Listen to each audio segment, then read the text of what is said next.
Shalom, saudara-saudara yang terkasih di dalam Yesus Kristus. Marilah kita berdoa sebelum memulai membaca firman Tuhan pada hari ini. Ya Allah, Bapa kami di dalam kerajaan surga, terima kasih buat hari baru yang Tuhan berikan kepada kami. Sekarang ya Tuhan, kami akan membaca sebagian kecil daripada firman-Mu.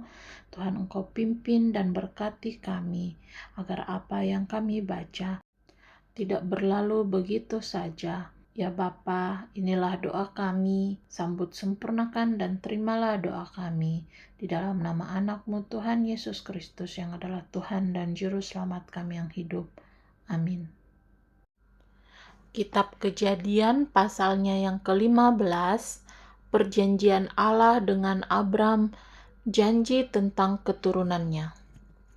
Kemudian datanglah firman Tuhan kepada Abram dalam suatu penglihatan. Janganlah takut, Abram, akulah perisaimu. Upahmu akan sangat besar.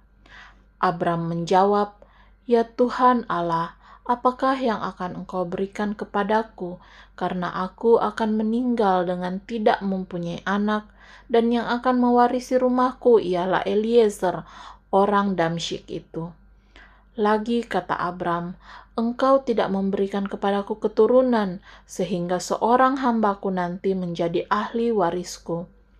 Tetapi datanglah firman Tuhan kepadanya demikian, Orang ini tidak akan menjadi ahli warismu, melainkan anak kandungmu.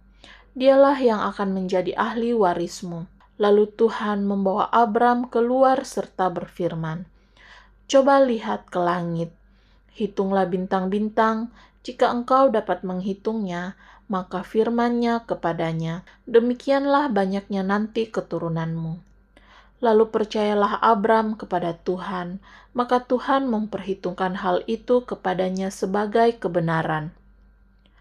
Lagi firman Tuhan kepadanya, Akulah Tuhan yang membawa engkau keluar dari Ur Kasdim untuk memberikan negeri ini kepadamu menjadi milikmu.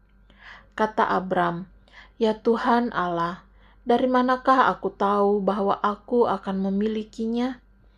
Firman Tuhan kepadanya, Ambillah bagiku seekor lembu betina berumur 3 tahun, seekor kambing betina berumur 3 tahun, seekor domba jantan berumur 3 tahun, seekor burung tekukur dan seekor anak burung merpati.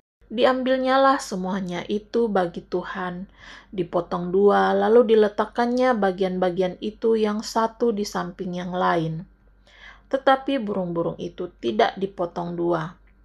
Ketika burung-burung buas hinggap pada daging binatang-binatang itu, maka Abram mengusirnya. Menjelang matahari terbenam, tertidurlah Abram dengan nyenyak. Lalu turunlah meliputinya gelap gulita yang mengerikan. Firman Tuhan kepada Abram, Ketahuilah dengan sesungguhnya bahwa keturunanmu akan menjadi orang asing dalam suatu negeri yang bukan kepunyaan mereka, dan bahwa mereka akan diperbudak dan dianiaya 400 tahun lamanya. Tetapi bangsa yang akan memperbudak mereka akan kuhukum, dan sesudah itu mereka akan keluar dengan membawa harta benda yang banyak. Tetapi engkau akan pergi kepada nenek moyangmu dengan sejahtera. Engkau akan dikuburkan pada waktu telah putih rambutmu. Tetapi keturunan yang keempat akan kembali ke sini.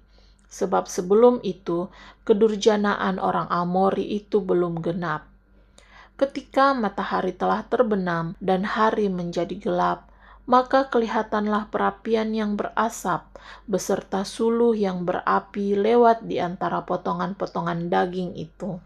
Pada hari itulah Tuhan mengadakan perjanjian dengan Abram serta berfirman, Kepada keturunanmu lah kuberikan negeri ini, mulai dari sungai Mesir sampai ke sungai yang besar itu, sungai Efrat, yakni tanah orang Keni, orang Kenas, orang Kadmon, orang Het, orang Feris, orang Refaim, orang Amori, orang Kanaan, orang Girgasi, dan orang Yebus itu.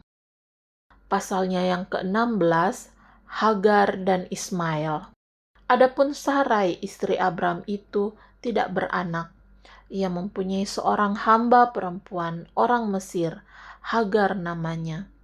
Berkatalah Sarai kepada Abram, "Engkau tahu Tuhan tidak memberi aku melahirkan anak.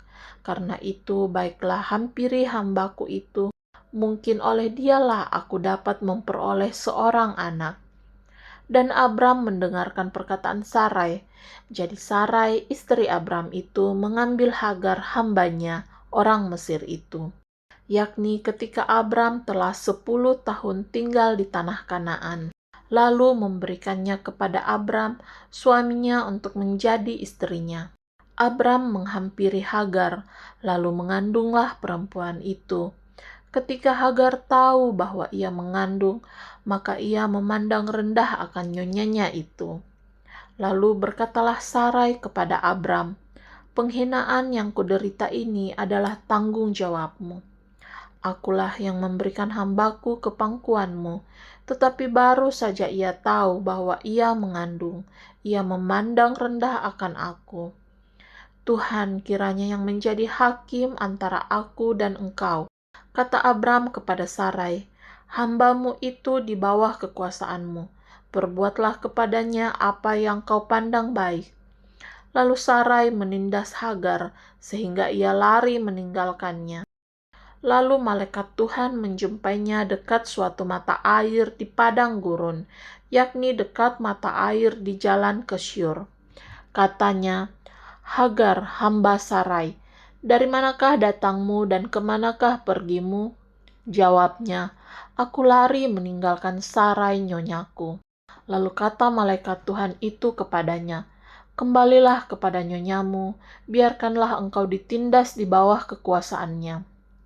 Lagi kata malaikat Tuhan itu kepadanya, "Aku akan membuat sangat banyak keturunanmu, sehingga tidak dapat dihitung karena banyaknya."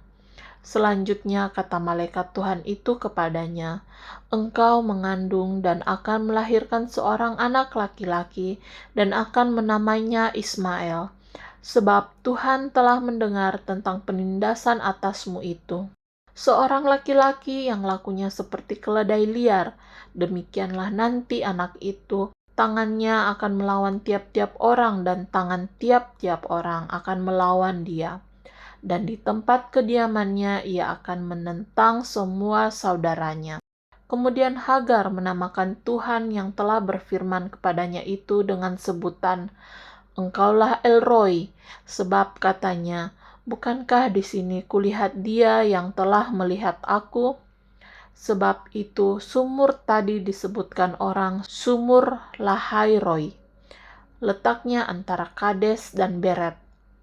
Lalu Hagar melahirkan seorang anak laki-laki bagi Abram, dan Abram menamai anak yang dilahirkan Hagar itu Ismail. Abram berumur 86 tahun ketika Hagar melahirkan Ismail baginya. Amin. Terima kasih ya Bapa atas tuntunan dan penyertaan-Mu di sepanjang kami membaca firman-Mu pada hari ini. Berkatilah kami anak-anak-Mu di sepanjang hari ini. Biarlah apa yang kami lakukan, apa yang kami kerjakan hari ini sesuai dan seturut dengan kehendak-Mu. Inilah doa dan sembahyang kami yang kami alaskan di dalam nama anak-Mu Tuhan Yesus Kristus yang adalah Tuhan dan Juru Selamat kami yang hidup. Amin.